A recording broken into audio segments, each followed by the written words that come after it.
Burt Ward, the original Robin from the Batman TV series, and his wife Tracy have rescued more than 15,500 dogs and hundreds of cats in the last 30 years, and they created Gentle Giant's natural non-GMO ingredients, pet foods to help all precious pets live longer and healthier. Dogs eating Gentle Giant's natural non-GMO ingredients, dog and puppy food, and following Gentle Giant's special feeding and care program are living as long as 30 healthy, active years with a wonderful quality of life. They have also created Gentle Giant's natural non-GMO ingredients, cat and kitten food to help cats live long, healthy, active lives too. Learn more at gentlegiantsdogfood.com and gentlegiantspetproducts.com. Tonight, joining me here for Sports and Hip Hop with DJ Mad Max, live 365 iHeartRadio, we have the one and only, the icon, Burt Ward, a hero on screen and off the screen. Welcome to the show, Burt. It's an honor to have you here. Welcome to the show. Well, hello, citizen. How's everything going, Burt? How is life out there in LA? How are you enjoying life? I know Oh, you do listen, so much with the charity and you're an icon. well, I'm still climbing the walls, but for different reasons, you know. No, actually, things are going very well. Although I do tell people the first 100 years are the hardest. After that is pretty smooth sailing. And you got to prepare for the next 100 years. There you go. See?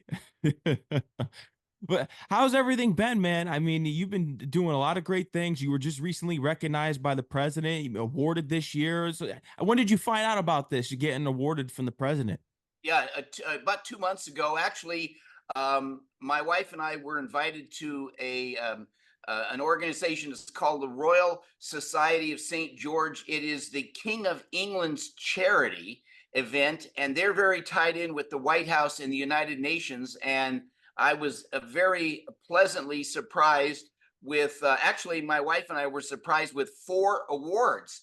The first two was the President's Volunteer Service Award for having rescued 15,500 dogs. Everyone would have been put to death over the last 30 years, found everyone a safe, loving home, took care of all their medical and everything.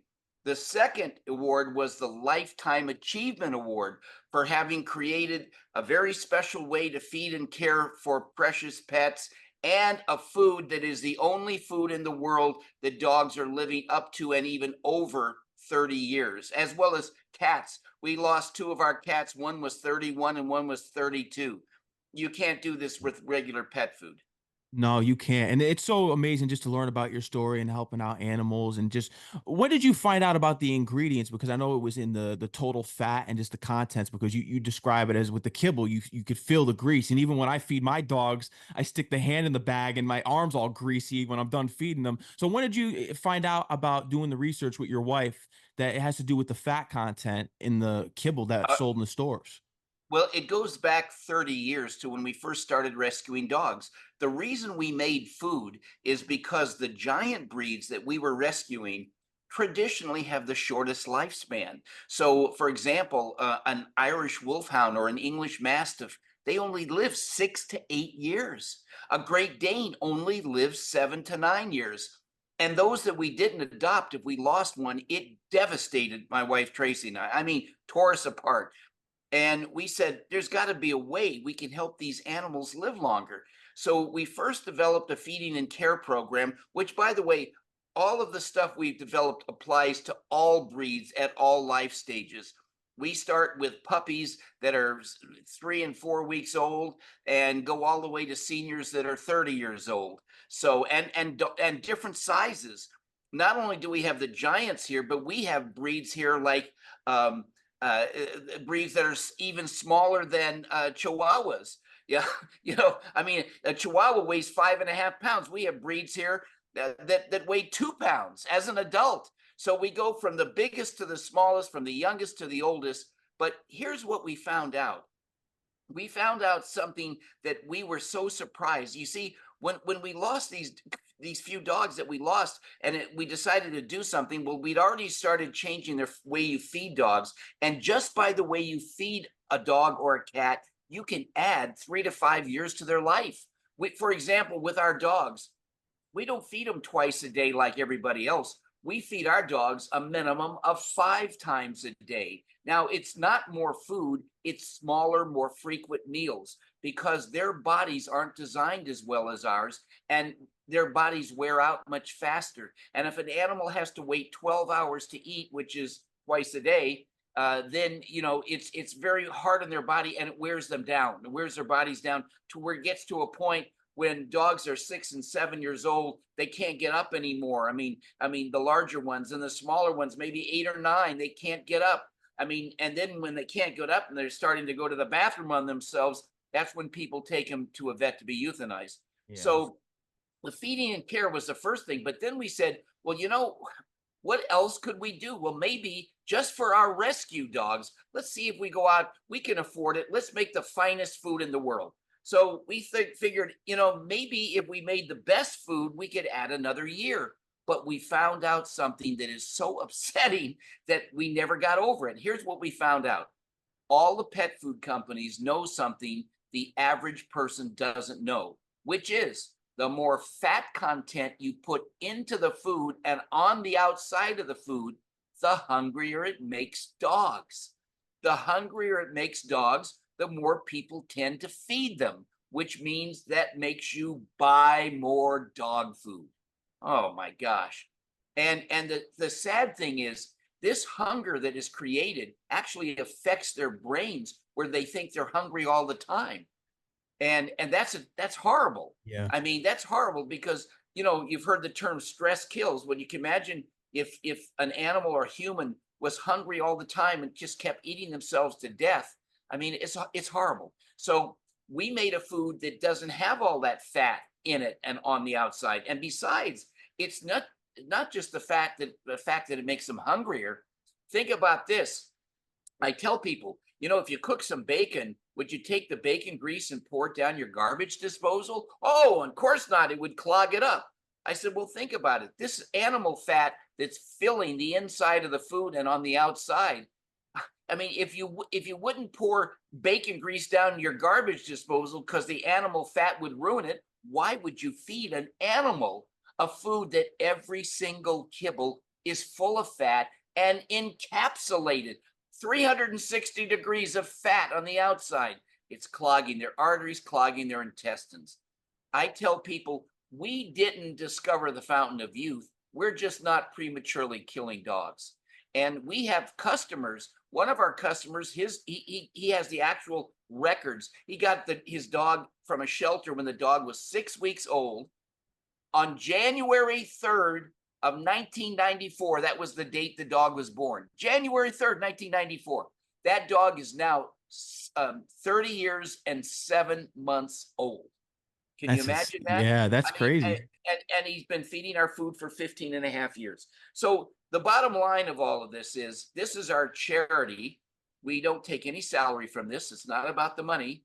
We just we love animals. We want them to live longer. And when you think about the 80 million dogs in the United States in 55 million homes, think of all the people that love their dog, that would love to have their dog live twice as long. Because not only is it wonderful for the dog, but how about for the pet parent who loves their animal? Our own daughter, she grew up with an American Eskimo, which is a 25-pound breed, and 2 Great Danes. She started with them, the Great Danes, when she was 4 years old. Those Great Danes when she was 21, they were 17 and a half years old. That's twice the lifespan. And she didn't lose those dogs while she was growing up. Whereas so many children, parents get a dog for their kid. What a great thing. But then the dog dies while the child is still a child. And everybody's brokenhearted. It doesn't have to be that way. So long and short of it, our food is called Gentle Giants. It's available all across the United States in Petco stores and also online, petco.com, tractorsupply.com, chewy.com, petsmart.com. So it's really available, and it's available in a lot of grocery stores locally to where people live. So it's available. And the key thing is we want everybody's dog to have a chance to live as long and as healthy as ours. And the thing in the case of our dogs, with 50 in my house, okay, now that's not 15, that's 50 in my house. We have a special permit. We're the only ones in our city that have a permit like this. But our dogs are so healthy on this food they don't get sick. In fact, the only time our dogs are going to veterinarians are every 3 years for a rabies update. Just think the money you save. I tell people all you need is one good vet bill because they're becoming like human It's costs. expensive. Oh, out of fortune. But also, who wants a dog that's sick? You don't want your dog to be sick. You don't want to have to drive to take him to the vet, appointments, back and forth, hospitalization. You don't have to have all of that. Oh, Anyway, that's our story with dogs and cats, and we've been thrilled. We've been doing this 30 years, and we did get two other awards. I mentioned the two from the President of the mhm. United States. The other two awards were individual awards that I got, an individual award and an individual award that my wife Tracy got from the United Nations. They flew someone out here to present us with their humanitarian award for our dedication to animals.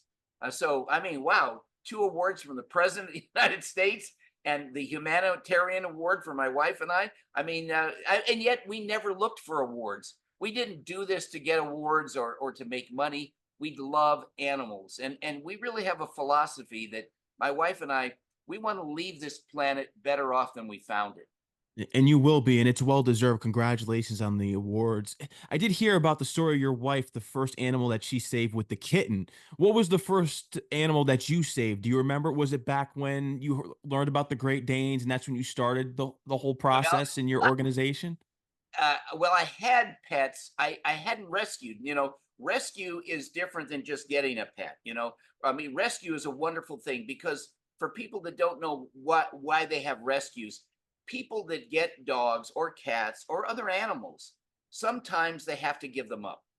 And if there isn't a rescue there, and you've got to give it up, like you have to move, or there was a lot of military, people going in overseas to fight, whatever it is, and you got to give them up right away. If you don't have some rescue to take them, they go to a shelter, and within a few days they're gone because shelters are filled with unwanted dogs, and it's so sad. So as a result, in my case, the animal that I first ended up rescuing was a pet lion. I was making an appearance. I was 21 years old, making an appearance in Tacoma, Washington, right after Batman. I made an appearance at a store called the B&I Circus Store in Tacoma, Washington, and you would shop for clothes and things, and wild animals are in cages. Now you couldn't get near them, and nobody ever got hurt because they had great, security. But there are wild animals, and they had this pet lion that I fell in love with, and he wasn't doing too well in that, and I brought him home with me, and I loved him so much. He lived for about 8 months, and in the wild, I don't know if you know this, more than half the lions die in the wild, and in his case, his lungs never grew with the rest of his body. I would have kept him forever if I could have. And I actually had the same veterinarian that there's a very famous lion called um, a very famous lion in history that the same doctor that had this lion, okay, took care of my lion, okay, and it was just like I tried everything, but I also had in the same apartment, and getting approval to have that line was really something. They'd never do it again, I assure you. But in that same apartment building, I had 20 cats, you know, and and these cats did not want to have any part of that line, and yet, believe it or not, that lion loved those cats. He did not want to harm them in any way. I mean, he had his food, and they had their food. But anyway, that was the first animal I actually rescued. Wow. That's insane. That's crazy. A lion. Now, do you have a story about Adam West supporting your movement and any stories of him getting into rescuing animals at all? Is there any stories there as well? Well, Adam was such a dear friend of mine. I met him because we screen tested together. I mean, here's the interesting thing. When I tried out for the part, and there's a whole long story about that, but when I tried out for the part, I didn't realize it. there were 1,100 other young actors that they interviewed for the part of Robin. 1,100. They did a whole national search, and I, uh, I was very lucky to have an opportunity to go in, and I met the casting director. Casting director said, "Oh, would you like to meet the executive producer?" I said, "Sure." I mean, doesn't everybody? Well, no, but I didn't know that. So this is at 20th Century Fox, where they have, instead of regular offices, they had these bungalows. So they sent me to another bungalow, and here I was introduced to William Dozier, the executive producer. And again, this was my first interview. Now, I'd been studying acting for years, and I studied professionally and at UCLA, where I was in my third year, but I had never gone out for an interview.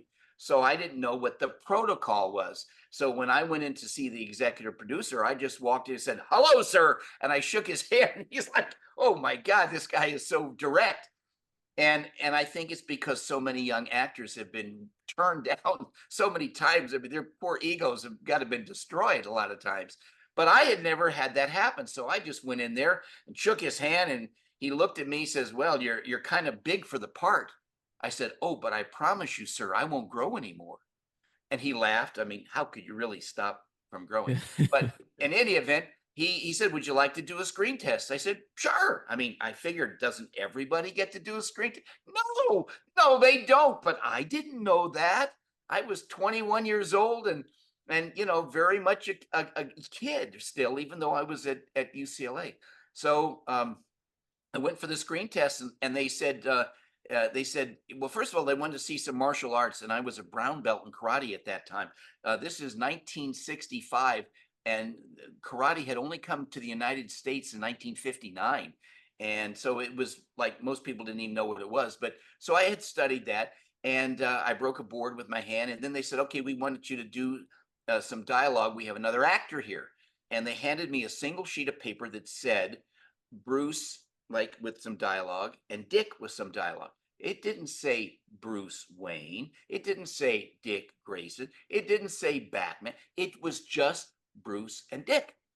So they said, "You're going to read the part of Dick." I said, "Oh, okay." And they said, I'm going to introduce you to the actor. And I met him. It was Adam West. So they said, "Why don't you sit down next to Adam, and you guys run some lines together so you'll be ready when we call you." I said, "Okay." I sat down next to him. We started talking. We didn't run lines right away. We started talking. In 5 minutes, the two of us were laughing. We laughed so much they were telling us to be quiet. And and we just got along so amazing. And then we, of course, ran the lines. And I believe in my heart that part of the reason that Batman was such a great success, and it was because, my gosh, all the action and the Batman theme music and the pows and the zaps and the color of the costumes. I mean, all of that. But there was also a very special chemistry that Adam and I had.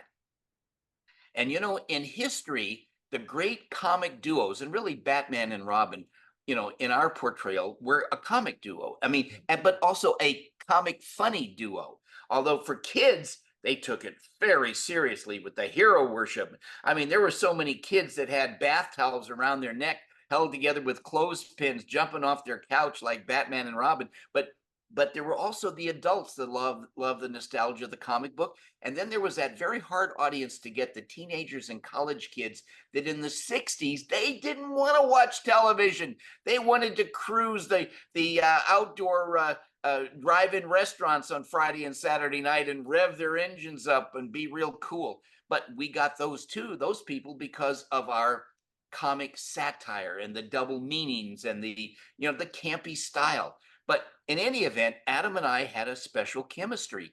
And I really believe, like I started to say, that in the great history of comic duos, like Laurel and Hardy, right? One big and one skinny, one heavy. Abbott and Ed, Costello. Abbott and Costello, Ed McMahon, Johnny Carson. I mean, all the great comic duos had great contrast. So here, Adam, who's 6'3", and they put 4-inch heels in his shoes to make him 6'7". I'm only 5'7.5", and they took off my heels so that there'd be a really great imbalance. And he talked very, very slowly and very dramatically. And I was talking like this, and and it's such great contrast. So he and I played off each other, and I must tell you something. In 120 episodes for 3.5 years, working 6 days a week to make each episode, 120 of them, with 32 different directors, not one time in all those episodes did a director ever tell Adam or I how to say a line. That's Never amazing. once. Our chemistry, we just were totally into it. I mean, and for me, growing up as a kid, I was kind of a loner, and I used to spend a lot of time by myself after school. I would come home and I had a big wall and a ball, and I'd kick that ball against the wall and daydream about being a superhero and all of this. So when I finally got the chance to do it, I just forgot about I didn't think about being in front of the camera. I just had fun, you know, and that fun apparently came across very well. Oh, it did. It was successful. And just even going back and just remembering all the episodes, because I remember being a little kid and watching these on TV Land for the reruns. And just even going back to the first episode when you got captured by the Riddler and then Batman has to save you in the second episode. Was that the point to where that was the first test run for the first episode, the pilot, to see if the audiences were watching? And then you saw how much of an audience it drew. That's when they could conclude it on. Right, right. Yeah, well, the pilot show, the shows were designed to be made in 6 days, but the pilot show they allotted 3 weeks to really make that as special, because that was the show to show to the network to see if we could get, a deal, or the producers to get a deal with the network, which of course it got. But the it was an amazing thing. I mean, this first episode with the Riddler, I mean, it was a very dangerous show. I got to tell you something. I got really hurt. I mean, there was a scene where Batman is trying to break into a subway where I'm held captive, tied down with my arms to my sides, and the Riddler is making a death mask of me, a mask, not to kill me, but a mask to put on his hench girl, Jill St. John, to try to impersonate me, to trick Batman. Oh, it was a whole crazy thing. Anyway, so what happened is that Batman was supposed to break through this wall with a charge, and they use magnesium. It's a small thing, but it makes a really big bang and a lot of smoke. And they were supposed to build a breakaway wall, and a breakaway meaning like with balsa wood, not with 2x4s. Well, the people that built the set didn't build a breakaway wall. And now there's no time to spend another 2 or 3 weeks to build a set and repaint it and do all of this stuff. So what happened? The special effects guys got 2 half sticks of dynamite and nearly blew the entire soundstage down to blow this hole in the wall.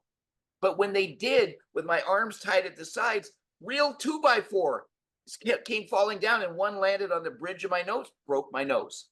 Had to go to the hospital, emergency hospital right after that shot.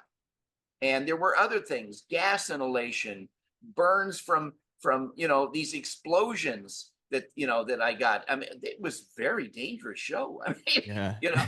I'm not sure in today's world that they would ever have. And the thing was, people said to me, well, but didn't you have a stunt man? I said, yes, but they only used them in these very far away fight scene shots. And people would say, well, why is that? Why didn't they use them for the dangerous stuff? And I said, I asked about that. And they told me that they couldn't use him because he didn't look like me. Yeah. I said, well, and I have this little mask. It's not like Batman that has a whole cowl, just this little black mask. I said, well, why didn't you find a stuntman that looked like me? Couldn't find one. So you got to do your own stunts, Burt. So it's like, oh my gosh, and I mean, just to give you an idea how dangerous this was, they told me that before lunch we were shooting. They said, Burt, this afternoon we don't want to upset you, but we do need you to do excuse me, we need you to do a special shot. We need you to do a special shot for us, Burt. I said, okay, well, what is that? I said, well, in the show, Robin is being hung upside down over the side of a giant building. So we're going to use a soundstage. Now we've got 2 of our strongest stuntmen They're going to hold you by the leg, okay, upside down over the end of this 80-foot tall soundstage. I said, no, wait a minute. And so I mean, I was choking on my food at lunchtime, worried about this. And so here it comes after lunch. And they said, okay, Bert, you got to get on the soundstage. Well, how do I get there? Well, over here in the corner, you see all those rickety wooden steps that you can see through. You got to start climbing them and climbing them and climbing. And as you're going up, you're looking down. Oh my gosh, it's so tall, and going higher and higher. Finally, I got on the roof, and they said, okay, these two guys are going to hold you. I said, listen, I'm not taking any chances. I want, if you want me to do this shot, I want a big, thick 1-inch rope that you like tie a boat to a dock with. And, and I'm going to tie it myself to my leg, and I'm going to tie it to that piece of metal over there, that metal pipe. And they said, oh, but don't worry. They can hold you. These guys are really strong. I said, did you forget we had fried chicken for lunch? Their hands are probably greasy. I'd slip right out of their hands. Anyway, I did the shot, but that's crazy to be hung upside down, looking 80 feet down. There weren't any nets, by the way. What if the thing came loose? I mean, anyway, it was Dangerous. scary. Those are the kinds of things that I had. These scary kinds of, and with Batman, there's so many effects. We had a crew instead of 30 of 80 because there was like giant birthday cakes with quicksand and all kinds of things tied down to a rail, and real trains are coming on subway. Oh my gosh, all these things. And it's like, I wasn't sure I was going to survive.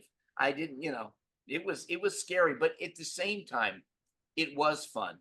And so many people loved it. And kids went crazy. I mean, they went crazy. And one of the things that I was very pleasantly surprised is it seemed like more kids related to Robin than to Batman. And I couldn't figure out why. And somebody explained to me, they said, well, wait a minute, Bert, you look at this, 10-year-old kid. He looks at Batman, who's 6'3", but, plus so tall. He knows he's not that big and tall. He knows he's not 16 years old, and he has a driver's license to drive the Batmobile. But you are younger. And even though you're not 16 as far as the character's concerned, they envision themselves like you, riding with Batman, assisting Batman, and all of that kind of stuff. So there was, and plus the character Robin the Boy Wonder came up with a lot of the answers, which Adam was complaining. He's coming up with too many answers. They said, well, wait a minute, that's why they call him the Boy Wonder. I don't want to, you're making me look stupid. And, and everybody finally worked it all out. So he got some of the answers as well. But in any event, it really was fun. And everybody loved it. And the stars that came on every week, I mean, superstars at the time, some of the greatest actors and actresses from film and television. It was really fantastic. It definitely was. I do want to get into some of those stars, and one being the interesting piece of trivia with Bruce Lee, it being his first on-scene fight. And I know you were close friends with him, lived in the same complex, even had some duels and sparrings with him. Did you Yeah, stay in touch with him up until his passing? pretty much so. Yes, I Yeah. would see him at the tournaments giving demonstrations, and I would go there. And he was the real thing. I mean, he was the real thing. He trained 8 hours a day, period, 7 days a week. I don't care if it was Christmas Day or Easter Sunday. He trained 8 hours a day, every day, never missed it. And he and I had a chance to spar, and eventually I got my black belt. And in 2015, I got the award of being inducted into the International Karate and Kickboxing Hall of Fame, which was a great honor. And but I learned quite a bit from him. And what was so great about him, he was so fast. And people say, well, how did he get to be so fast? Well, a combination of things. One, repetition, right? If you do something over and over. But he also had a philosophy that I want to share with your viewers and listeners. And his philosophy was, whenever you do something, okay, you want to look at what you've done and figure out how to simplify it. In other words, if you do this and then do that and do that, okay, that's 3 different moves. How do you make it into 1 or 2 moves? And then how do you then refine it further so that you get the greatest amount of effect with the least amount of effort? And nevertheless, being the great martial artist that he still was of the philosophy, you're better off not getting into the fight if you could avoid it, because you never know. Somebody might have a gun, somebody, you just don't know, and he very smart and very funny. He and I, and this was when his wife Linda and his son Brandon was 6 months of age at the time. We would go down to Chinatown in Los Angeles to have dinner, and because Bruce had grown up, spent like 10 years of his life in Hong Kong, he knew everything that wasn't on the menu to order. It was all fantastic. And and I mean, we weren't close friends, but we were enough that we'd spend some time together every so often. And he was a terrific guy. And some trivia there, his first filmed fight scene of his career on film was fighting me on Batman. And the reason was because we had the same executive producer, the same one I told you about earlier in our interview. And that same producer, I mean, here he had the #1 and #2, because we were on twice a week, #1 and #2 show in the entire world that was on. And we came on mid-season in January 12th, 1966. But in September of 66, he was coming out with the Green Hornet, and Bruce Lee played Kato. And what better way to launch it than to bring the Green Hornet and Kato into a Batman episode that was already #1 and #2 in the world. And it was so interesting because Batman and Robin did not know that Kato and the Green Hornet were good guys. We actually thought they were the bad guys. And they thought that Batman and Robin were the bad guys. That's why there was a big fight scene. So it worked out really well. And Bruce was a great guy, and it was a terrible loss for to have lost him. And but I did enjoy, and I'll always have great memory of the times that I spent with him. Absolutely. And the bigger they are, the nicer they are, you said, as you've said that in the past, especially about Burgess Absolutely. Meredith, Yeah. the Oh, penguin. I mean, and for me, all these stars, people say to me, well, which one did you like the best? I said, you don't understand. Every week there was some major star that I either watched in the movie theaters or watched on television. And I describe myself as like the kid in the candy store, where there's candy everywhere. Every one of these stars is, what an honor to sit and talk to Cesar Romero. And by the way, you say, well, how do you have time to do all of that? Well, in the way, the non-glamour way of making movies is that it takes about 45 minutes to light and get a scene ready with the camera, with the sound, with the lights, and then you work for 30 seconds. That's all. And unless they have a second take, so you work another 30 seconds. Then you sit down for another 45 minutes. And then you work for another 30 seconds. Oh my gosh. And some people said, well, why didn't you bring a book? And I thought about that, and I said, yeah, I'm going to bring a book, because otherwise you're just sitting there in a chair. And then certainly it's great when you can talk to some of the stars, but they're not always available. They're either going to get their makeup done or going back to wardrobe to make a change, whatever it is.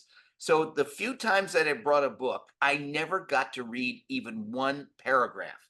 And the reason for that is because just when you sit down, you look around, you say, okay, all right, they're lighting the scene. Let me pull out my book. And all of a sudden, oh, Burt, it's Ruben, second unit director. Oh, yes, Ruben. Oh, we need you in makeup. Oh, we need to try on some different bat boots. Or we need this, we need that. You never have a moment's peace, even though you're not working. No. So that is the glamour. And then also there's the impossibly embarrassing situation where I'm in my trailer, my little dressing trailer to get dressed in. I'm down to my underwear, pulling up my leotards, and I get a knock on the door. Oh, Burt, this is so and so from the press department at 20th Century Fox. I have some guests here to meet you. I said, well, just a minute, and they open the door, and you're Oh, standing there pulling up your leotards. I said, wait a minute, why did you open the door? Well, I figured that you'd be available. Well, why do you think they call it a dressing room? So I mean, all these crazy things that you wouldn't normally think of when you're making a movie or a TV series that happen, but they do happen. Yeah, they do. Vincent Price, this was a movie, The Raven, that you saw when you were a Oh, kid, getting to work with him scared me as to death. Egghead. Oh yeah, one of the Oh, all-time scariest classic oh, films of the I was so, I saw that when I was 6 years old, and oh, I was so scared. He came on the set, and when I saw him, it's like my heart fluttered for a minute, like, oh my gosh. And yet, when I met him, he's nicest man in the world.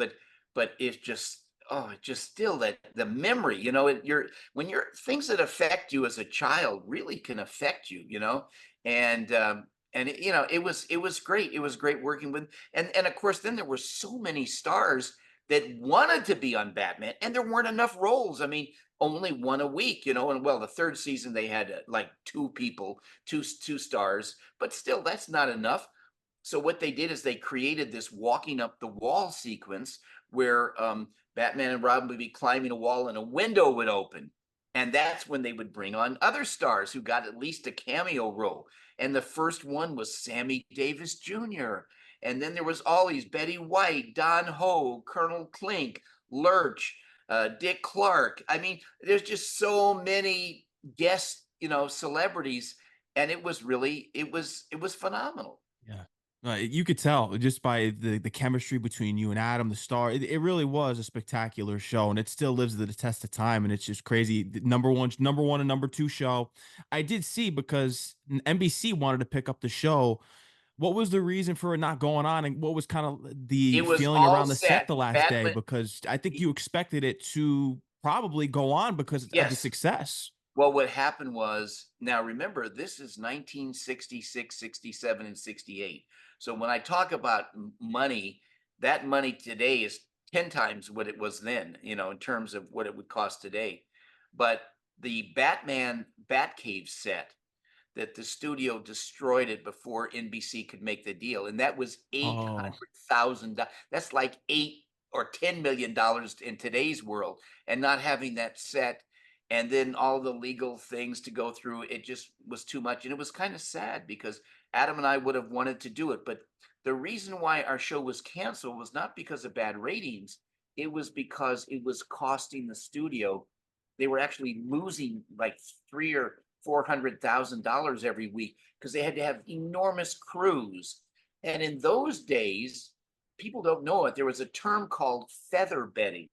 And what feather bedding was, and I had never heard of it, is that the unions were so strong in those days that for every person that was on the set that was hired to be, they could be a gaffer or pull cable or working the cameras or whatever it is, they had to have a duplicate person being paid the full rate that was available in case the production broke down.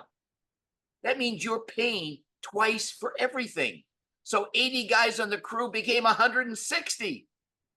And and because some of them were very high paid, these cinematographers, some of the best in the world at the time, they were, to have somebody that of equal value that is literally not doing anything but being paid the full rate.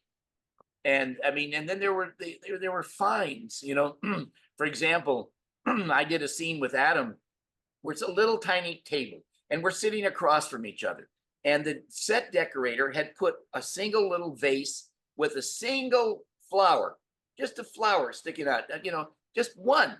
Okay. But the way he put it, it was blocking my view of looking at Adam. So here it is. They say, okay, get ready to shoot. I said, oh, wait, all right. And I just moved it 6 inches. Okay. I did the scene, found out that the studio was fined $600 because a greenery man didn't move that 6 inches. I moved it 6 inches. And I'm the actor. I'm not supposed to touch it. Then there was another scene, our situation where because we were doing back to back episodes where Batman, we were taking up two sound stages, stage 15 and stage 16 at Desi Luke Culver. It was a 20th Century Fox production, but Fox had all of their sound stages full. So they rented the old Desi Luke Culver studios. And anyway, we had two sound stages that we were taking up because it took so long to make a show that you never get that show on if you didn't have the other show going at the same time because it just took too long, which is why the expense was so great. But in any event, they said, Bert, you're on, I was on stage 16. You got to get over to stage 15 right now. Right now. They need you over there. They're ready to shoot. Everything is being held up for you. Okay. Well, which exit do I go? Oh, you go over there. Okay. So and walking through a sound stage is like walking 4 blocks on a city street. It's a long way. They're gigantic. So I go over there. I go out the door and I'm standing there, and it's only 20 feet, 25 feet to the other sound stage, giant sounds, but you're like, and because the buildings are so tall, you're like in a shaded, alley or something, because it's just, but there's nobody there, nothing to do. And I'm waiting and I'm waiting, and I waited like 3 minutes. I said, oh my God, I gotta go. So I went ahead and went across. I got in trouble the next day. They said, Bert, you didn't wait for the driver that cost the studio $2,500 because you didn't wait for the driver. I said, yes, but they told me I had to get over there because the crew was waiting, and there's 80 guys on the crew waiting for me. How can I can't win, And it was so crazy stuff like that. But Yeah. overall, it was still a lot of fun, and people loved it. And we made appearances. Adam and I would go out, and the lines were like 5.5 hours long to come up and get an autograph and shake hands. Man. I And I did mean, hear about this whole place that you sold out. It was like this arena over like 180,000 people. oh, we have 2 arena records, I believe. One is the Cobo Hall in Detroit. The other is McCormick Place in Chicago. One was, I think, 188,000. The other was 167,000 paid attendance for the weekend. I mean, 188,000 paid attendance. That's more than any rock group. I mean, rock groups had great, 50, 80,000, not 188,000. No. Beatles, Bonds, and Batman. That's He was exactly what Adam. he was right. Yep, he told me about that, and Adam was so funny. He really was. He honestly, I could sit down with him, have nothing to talk about, and in 2 to 3 minutes, the two of us are laughing so hard, and it just we had this chemistry. We just got along. We could talk about any subject, and he saw things in ways that were so interesting and different. His mind. He had a very fertile mind, so he could find humor in anything. I mean, he would make comments, and I was just like, oh my gosh.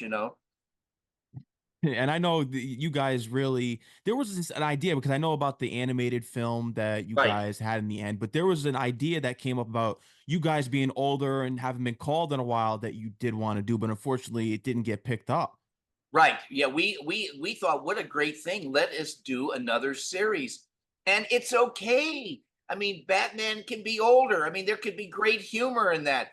For example, he's running to get his cape and cowl, and he opens up the closet and there's dust all over the thing. Or Robin can't pull his tights up anymore. I mean, there could be such humor. And one of the reasons we felt that would work is because if you look at the Star Trek TV series and the subsequent movies after Star Trek ended, that, I mean, they made, I don't know, Star Trek 5 or 6 or 7 or 8 different movies, the same actors, Yeah. William William Shatner. Shatner, and who, by the way, in our last Batman movie, he played a villain in our animated series. It was the last one. It was in 2018, and he played this character. But the point is that it could be done, and it could have been very funny.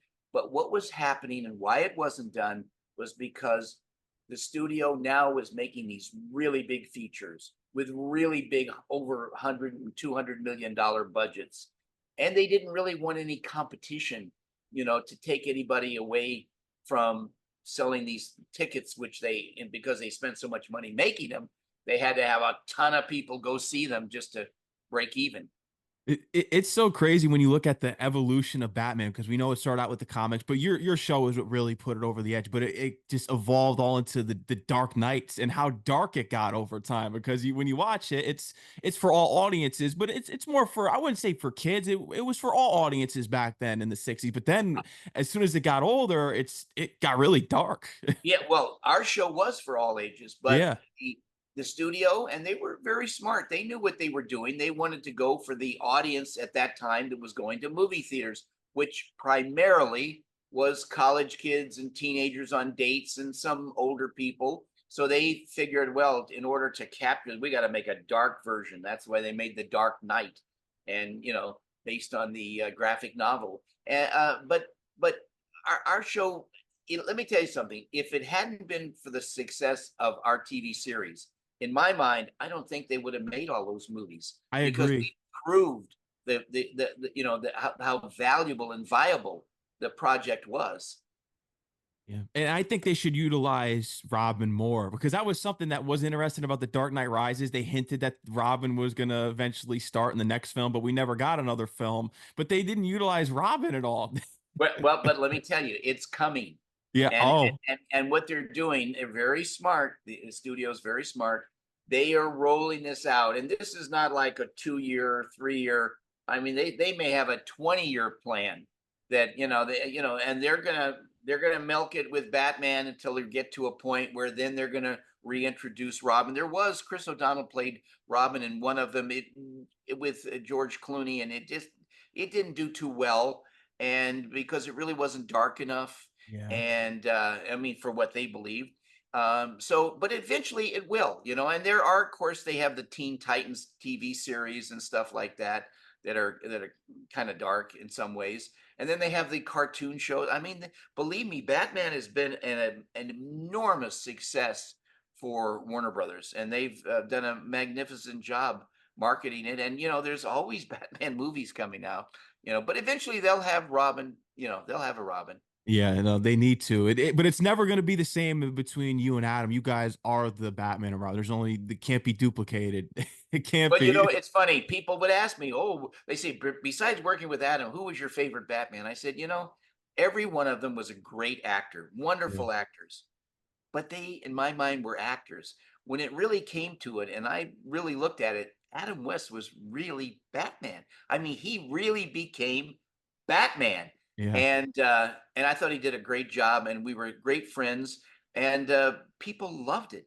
They just loved it. If you almost can't believe we would make appearances, and I mean, literally, when my first appearance, over 300,000 raffle tickets were handed out at an appearance that I went to by myself. Adam was in New York at Shea Stadium. He sold out Shea Stadium in New York.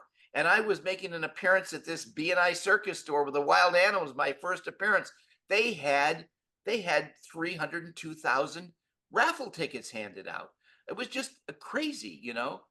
Man, worldwide, I mean, the fame level is just insane during that time. And it goes to show you the fans are really dedicated, and it's really Oh, care, especially with the merchandise, the pinball machine. I did hear about this pinball machine, especially recorded your voice for. right. Adam and I each did 300 lines, 300 lines. They call it a line, it's where it's a sentence or two, but we each did 300. And I got a special one of the pinball machines, which I paid for. I didn't get it for free, but I got one. But I put a special introduction on there for my wife. So when you play the pinball thing, ours, it says, "To my lovely wife, I love you very much, Bert." And of course, she just loved that. But it's an amazing pinball machine. Oh my gosh, it's terrific. It's Stern Pinball made it. It's phenomenal. And there's like, I don't know how many of the model that I have, which I think it was only 50 made for the entire world. Very, very valuable. Yeah. You know.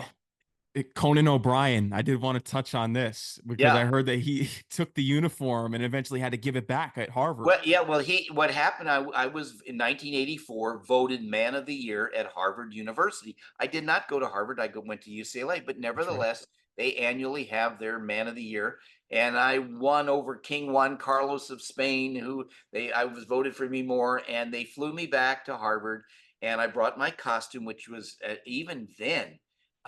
I mean, ultimately, I donated to charity, but it was worth over $500,000. And I had it on stage.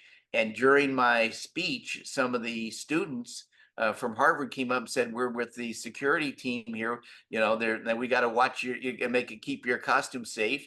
And so they took it off the stage. And of course, it turned out and that they were pulling a gag on me. I got it back after a day. I mean, it got a little hairy about getting it back, but I did get it back. But Conan O'Brien was the head of that thing, and he reminded me when I went on his show that he had done that.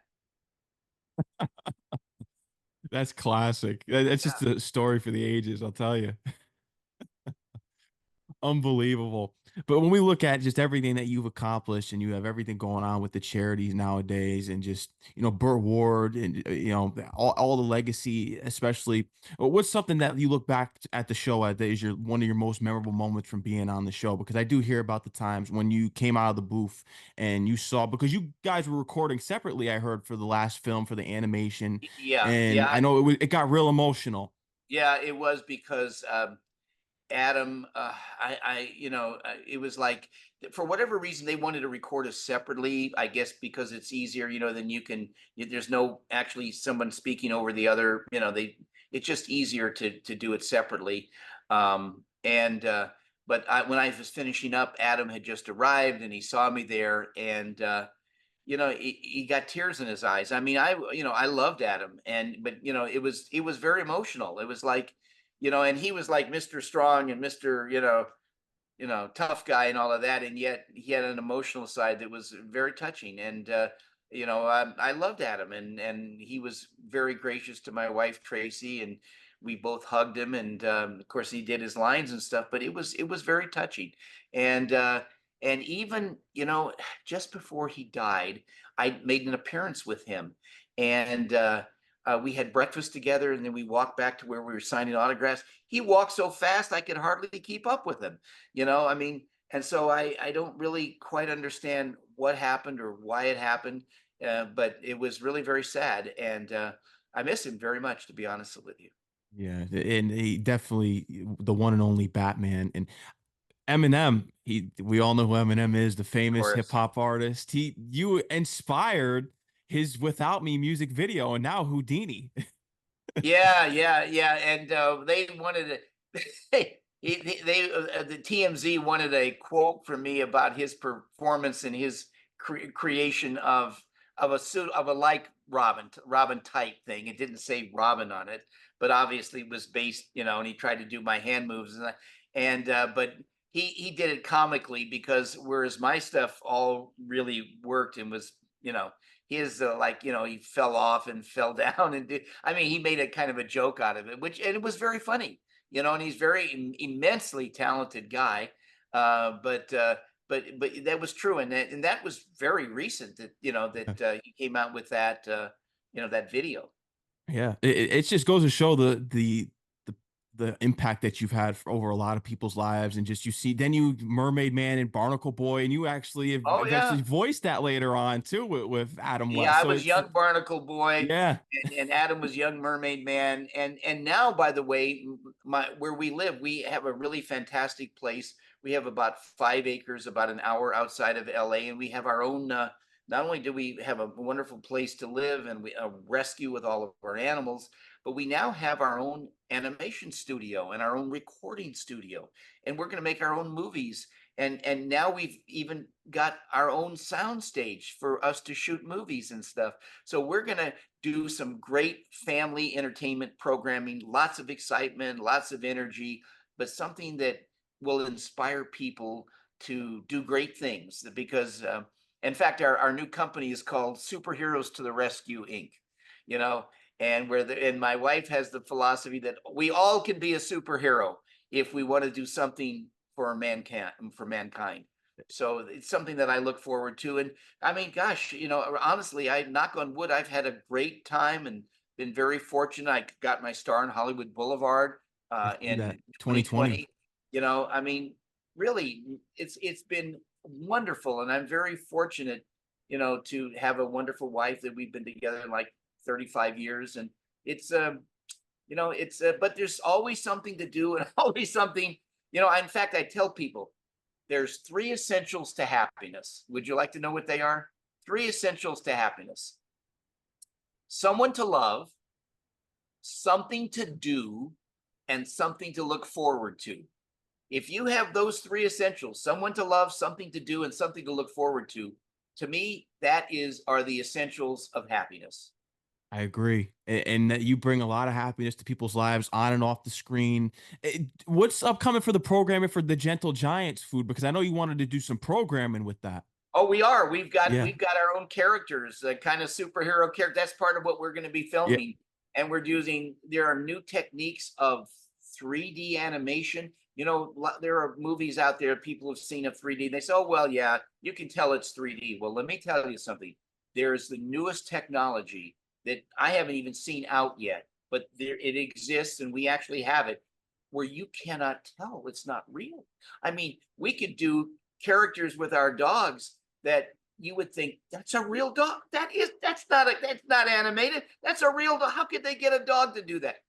And it's so realistic. So part of our sound stage is going to be used for what they call a motion capture stage, where you capture motion of different movements and then apply that to a 3D character that is so real, that got such expression that you cannot tell it's not real, and doing everything in Dolby Atmos with the 3D sound. And I mean, it's wonderful opportunity for us and other people. And you know, it's funny, when I first met my wife in 1989, she said to me one time, because she's very, very forward looking, she said, "You know, Bert, someday a person will sit down at a computer and make an entire feature film by themselves." I said, "Tracy, come on, don't, that is ridiculous. No, but that'll never happen." And guess what? It's at the point. Now, we're not going to be just one people. We do have a team, but the concept is real. The power of computers, where if you go to watch any of these animated movies that they make overseas, and you look at the credits at the end, and the colorists, 500 colorists, 500 motion people, 250 of this, because it's all physical stuff. Whereas supercomputers can do all of that even more accurately. And that's the future. And that's what we have here. And we're excited to do great stuff. Yeah. And I know you will. Do you have any props from the set? I know you gave away the suit to charity. Do you have any props from the Batman set? Yeah, I have one of my masks, which is kind of behind glass, actually behind, kind of a lucite plastic. And I also have a batarang, Oh um, wow. and which I consider a treasure. But those are the only two things I have left. I donated my costume to charity. We raised like $500,000 or something.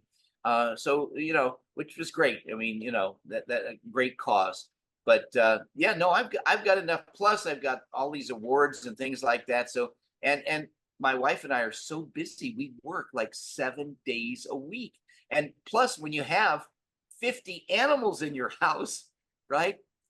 There's no vacations. You don't go away on trips. I mean, every day we're feeding 600 pounds of our Gentle Giants dog food. And for the cats, we have Gentle Giants cat food. And it's all non-GMO, which is a long story short, there are pesticides in our food supply. Over 95% of our food supply, human and animal in the United States, has pesticides in it. Our GMOs, we have ingredients with no genetically modified organisms in it. And the reason they made GMOs is to accept pesticides, to kill the pest, but not kill the plant. Because in the old days, when a farmer grew a plant, vegetable, fruit, corn, wheat, whatever they grew, when pests and bugs would attack it, and if they sprayed a pesticide, half the time it killed the plant. But then the DNA of the plant was changed to accept pesticides that doesn't kill the plant, kills the bugs. But the problem is the plant absorbs the pesticide. And when it produces the product, that product has pesticides. And dogs are coming down with cancer left and right. It's the number one killer of dogs is cancer. And it's just heartbreaking. Whereas our animals here, in 15,500 dogs in 30 years, we've had less than a dozen dogs had cancer. And my wife actually believes that they came here when we rescued them with the cancer. But we haven't had that. And that's the number one killer of dogs and cats in America. And I think it's probably one of the number one or top five killers of people in our country as well. Yeah. Was it difficult to get your food into the stores because no one? Oh, Yeah. Yeah. absolutely. Everybody says, well, why is it so difficult? Well, guess what? You have these giant chain stores, but even though you go in their store and you see their name on their store, those shelves can be leased out to these big companies that say, oh, I'll pay you $10 million a year to have that end cap every week. I have that for all of your stores, and here's 10 or $20 million a year. How do you compete with that?